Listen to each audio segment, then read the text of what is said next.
You hear that?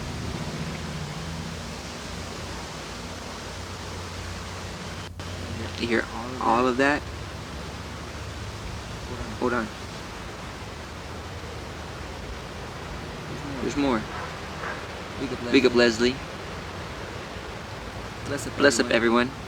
BaddaSkat here. Monday meditations. Enough respect to you all. Give thanks for tuning in. Hope everyone is feeling nice, feeling happy, feeling healthy. It's Monday. It's roughly 4:44 p.m. Eastern Time. So it's time for another episode of Monday Meditations. So give thanks for tuning in. If this is your first time tuning in, this happens every Monday. How it works, Monday morning I usually post a short video with the topic of discussion. And these topics are really just meant to get you to think a little bit deeper about things, to expand your consciousness, hopefully help you to become the best version of yourself that you can possibly be. And then we come back here, Facebook Live, roughly 4:44 p.m. and we discuss that topic in more detail. So this is also going to be syndicated on Salt Cured Radio. So make sure you do look them up, Salt Cured, saltcured.com. You can go check out all of the merchandise that they have available, and you can also listen to different programming and streaming music via Salt Cured Radio. So go check them out. Give thanks to Salt Cured every time. Shouts out to Raise Fist Propaganda in the house as well. Give thanks for tuning in always. If you have any questions today as we're going along, please feel free to leave them in the comments. I will address them as they come through. If you're watching or listening to this as a rerun, you can also feel free to leave your questions in the comments as well. I'll still get the notifications, or message me directly if you have any questions as well. So give thanks for the support nonstop. Make sure you go to BaddaSkat.com. Check out all of the merchandise. I'm going to be dropping some Monday Meditations merchandise very soon as well. So shouts out Leslie. Give thanks for tuning in. Give thanks to everyone for sharing the video, for inviting your friends to come watch, for spreading the vibes.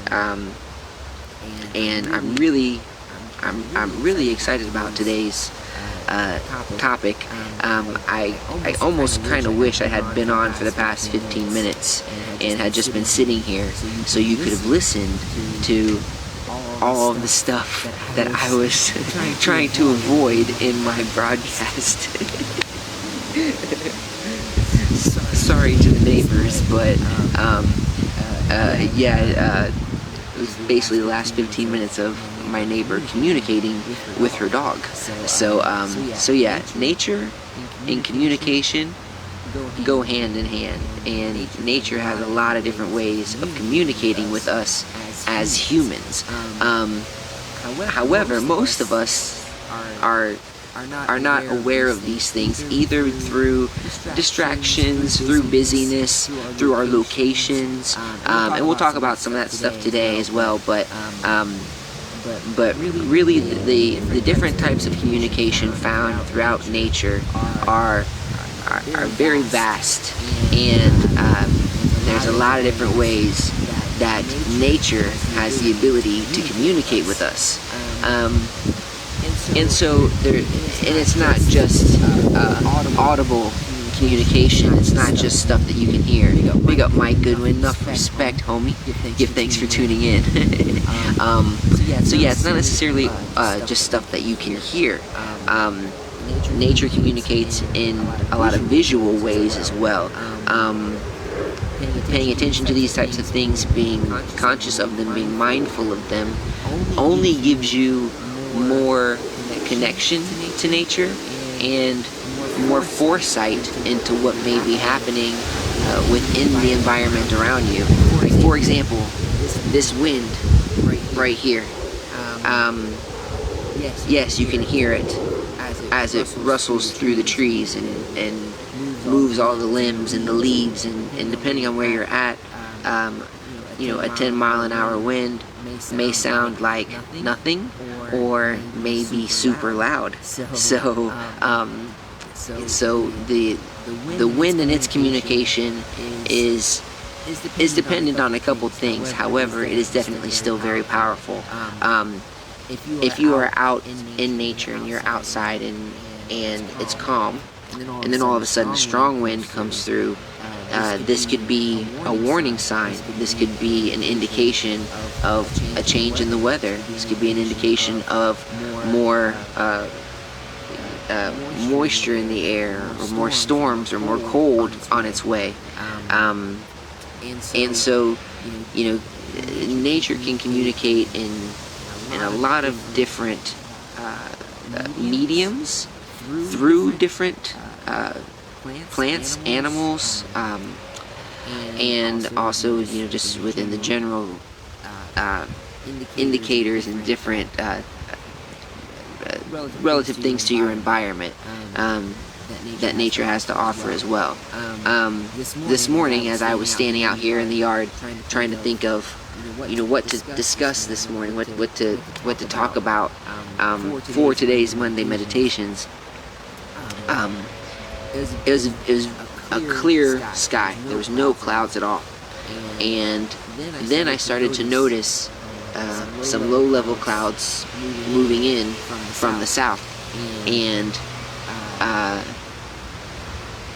as I was watching it, I noticed that it was moving through kind of like as a front, as a long line. As I looked up in the sky, I could see the long line of clouds that was starting to move through.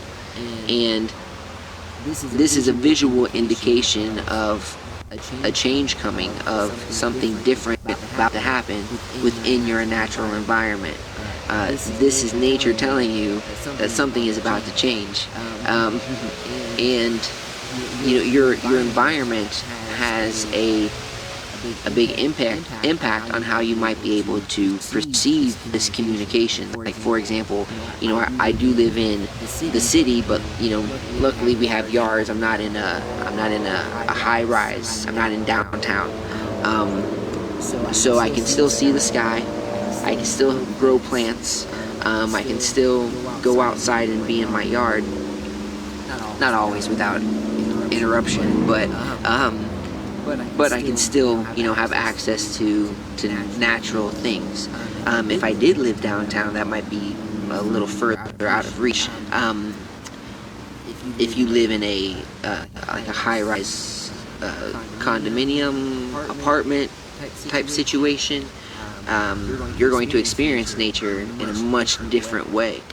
You're going to see things in a much more limited perspective. You're only going to be able to see out of the windows that you may have to have within your space. Or if you go outside and walk around, you may experience more of it. But you may also then experience some altered natural communication based on the buildings that are around you. There's areas in different downtown cities like Chicago that are on the water, where you can be on one block and it's always windy. It's always windy. But you go north a couple blocks and there's no wind at all because of the way the buildings are angled, the way the streets are set up. And as I'm sitting here talking, the blackbirds are making their move back.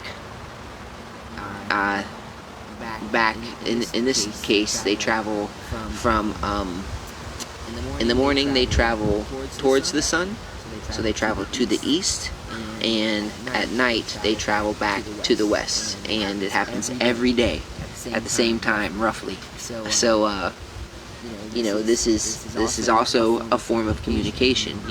Birds are huge communicators to humans. Birds can give lots of different signals and sounds, and the way they fly, their patterns. I mean, even look. Let's see if you can even see them. Of course, now they're all gone. But anyway, so birds communicate with us a lot. They can give different signals. Birds used to be used as warning signals for miners. They used to send the canaries down into the mine shafts, and if there were excess amounts of different gases that could be harmful to humans, the canary would die. This is a huge form of communication via animals. But communication within nature again happens in a lot of different ways, but birds are very effective at this.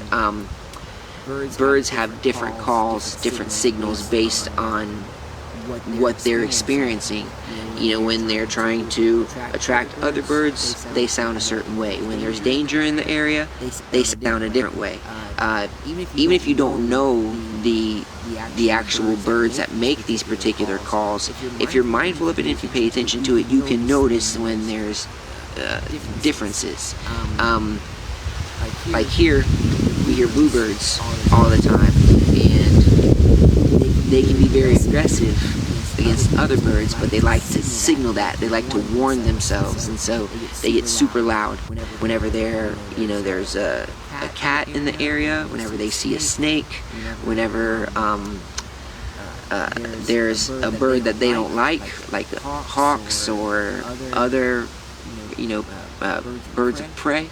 But yeah, so animals can give lots of signals.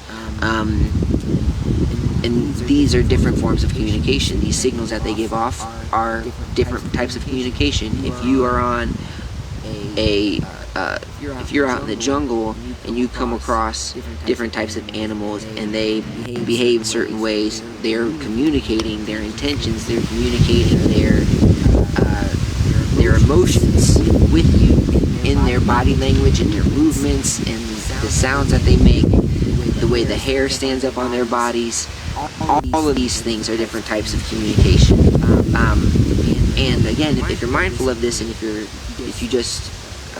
able to see these types of things, and if you're aware of them, then they can serve as human communications as well. Like, you can interpret what the intention is behind these types of things. Like, when I was growing up, I was really into sharks, really into marine biology, marine life, and I studied a lot of shark behavior.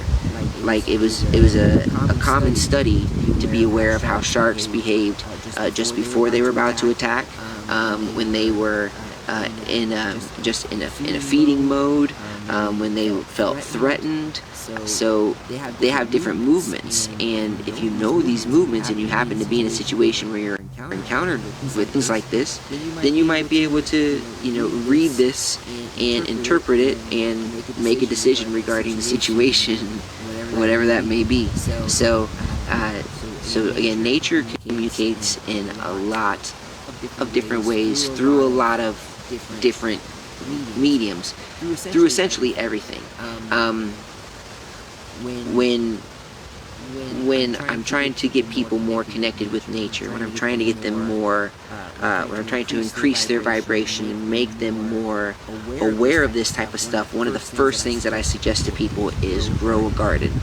Go outside, start growing a garden. In your front yard, your backyard, wherever you can. In a bucket, in a pot, in a recycling bin, whatever. Just start growing a garden. Because plants communicate greatly. And I didn't realize this until I started growing them myself. And they communicate through all sorts of stuff. They communicate in the way that they grow, the shape that they take. They communicate in the coloring of their leaves and of the bark and of the roots. The roots can give information. Some plants make sounds, some plants don't. Most plants don't, but being out there and being more more active in it is going to give you more access to these levels of communication. The soil can communicate to you. If the soil is lacking in particular nutrients or minerals or vitamins, it can have different indicators. Fungus, mushrooms are different communicators, not just psychoactively, but in how they operate within the soil as well. If there's a mineral deficiency or a mineral surplus, different types of mushrooms will form or will make themselves present. So these are different types of communication. These are different indicators. So there's one of the first things that I recommend to people when they are trying to be more connected with nature and trying to access and see these things more frequently is to start a garden. So go out, start your garden, and start realizing how much plants actually do communicate with us. Some plants do communicate psychoactively. Some forms of mushrooms are very psychoactive. Some forms of flowers are very psychoactive. Some forms of barks are extremely psychoactive. Some nuts, some berries, some some of these things are interpreted to the development of man's creative capabilities. Some of these things are basically said to have transitioned humans from the hunter and gatherer Neanderthal phase into a more civilized, more developed thinker, problem solver, critical analysis type of mentality. So sometimes it's plants that give us this information. As a Rasta, the communication between plants and humans is sacramental.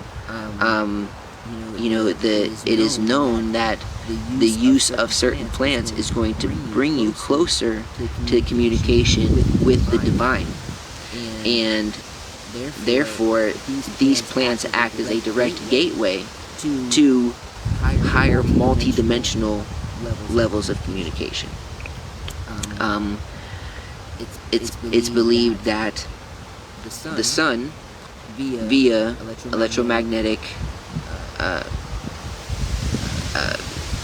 pathways, I guess is the best way to put it. The sun, via electromagnetism, sends information via light rays to plants. Plants process this using photosynthesis, create their own food, create their own structures. We consume these plants, therefore we take in all of this transmitted information, and this could have benefits to human capabilities. One of the things that's recommended if you are trying to lead a more spiritual life is to eat a higher vibrational diet. And high vibrational foods are foods that come from the earth, so plants, fruits, vegetables, nuts, berries, these types of things are high vibrational foods. These things are going to give you more information as you consume them. These things are going to help with your meditation, help with your spiritual practice. It's because they carry information within them. They carry data in their cells. They carry this transmitted light from the cosmos into their structures, and when you consume that, you take that into your structure as well, and you process it into your DNA, into all of your cells. So it's just another form of that connection. When you don't consume these things, when you consume processed foods, or when you consume things that are animal based, so things that had to result in the loss of life or in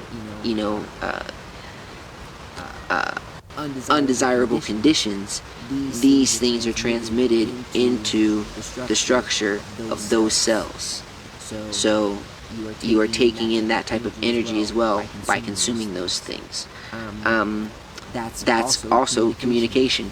That's also if your body reacts a certain way to how you consume a certain thing, that thing is communicating with you. That thing is telling you something. Might be telling you, what's up, buddy? Might be telling you that you're not supposed to eat it. So, but yeah. So communication comes via many different natural aspects, many different things within nature. When there are like dangerous algae blooms that happen in different parts of the coastal areas around the United States. The reason these things happen is due to excess fertilizers and chemicals that are found within the water supply. So when you have these red tide outbreaks, and when you have this, the fungal blooms and the algae blooms that happen around, Louisiana and things like this, these are direct results of chemical imbalances. These are forms of communication. This is nature telling you, hey, there is too much of this particular chemical here, which is causing these types of plants to grow out of control. That's an imbalance. That's communication. That's a direct transmission or direct communication of information from one species to another. So these types of communications within nature are prevalent. They are everywhere. They are all around you at all times.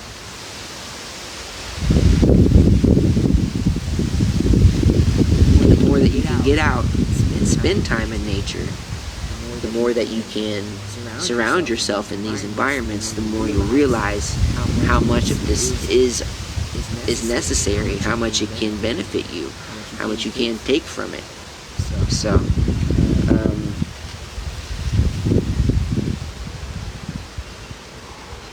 it's everywhere. It's nonstop.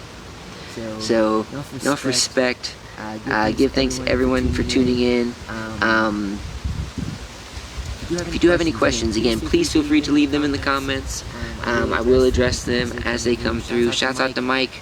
Mike says, ant bites are exclamations from nature. Definitely. Yes, ants or other animals need to communicate through protective methods. When an animal feels threatened, it's going to protect itself. If you get too close to snakes, they're going to react in different ways. If you just happen to see a snake in the yard, it may be acting one particular way. But as you get closer to it, it may coil up. It may, get closer to itself. But, it may strike. It may jump out at you and bite you. These are all forms of communication, all responses to situations. So, animals will communicate their intentions and communicate their emotions through different means. So, yeah. So, again, give thanks again, everyone, for tuning in. Don't forget to go check out all the sponsors. Shouts out to Raised Fist Propaganda, again, in the house. Check out Salt Cured. If you are listening again, make sure you go listen to Salt Cured Radio. Check out past episodes of Monday Meditations on YouTube. Make sure you do subscribe to the YouTube channel as well, /BaddaSkat. Just look up BaddaSkat, you'll find me on there. And make sure you subscribe, hit the notification button, that way you can check out all of the latest updates and latest video drops. So, yeah, if there's no more questions, we'll go ahead and we'll close it out.